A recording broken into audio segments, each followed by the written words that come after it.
استذكر أهالي ناحية عمودة والقرى التابعة لها أمس الاثنين أطفال مجزرة سينما عمودة في ذكراها 63 خلال مراسم مهيبة نظمها مجلس الناحية ومركز هوري للثقافة والفن.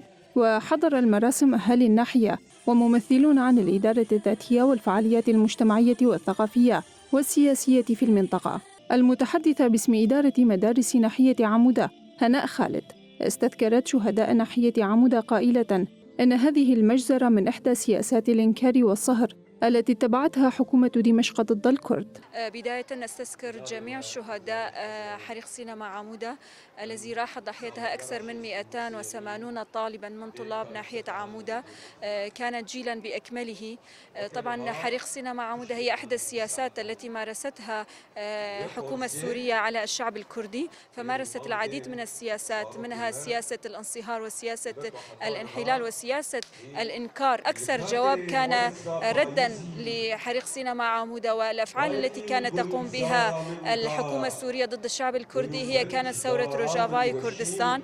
بدوره أوضح أستاذ اللغة الكردية وآدابها في جامعة روجافا بشير ملانواف أن كل الدلائل والإثباتات تؤكد أن وراء هذه المجزرة أياد مفتعلة وهو حزب البعث.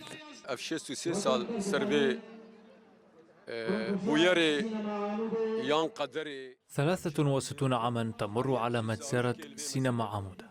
لا نعلم أن نسميها حادثة مفتعلة أم قضاء وقدر، كل شخص ينظر إليها من زاويته، ولكن كل الدلائل والإثباتات تؤكد أن وراء هذه المجزرة أياد مفتعلة. والأسباب الأساسية إلى ماذا تشير؟ تشير إلى الوضع السياسي في ذلك الوقت. كان اتفاق الوحدة ما بين مصر وسوريا، ولكن أغلب حكام الحزب الحاكم في ذلك الوقت كانوا من حزب البعث، ونعلم أن هذا الحزب بفكره وإيديولوجيته كيف كان لا يقبل المكونات الأخرى سواء كردا أو سريان أو أرمن أو تركمان.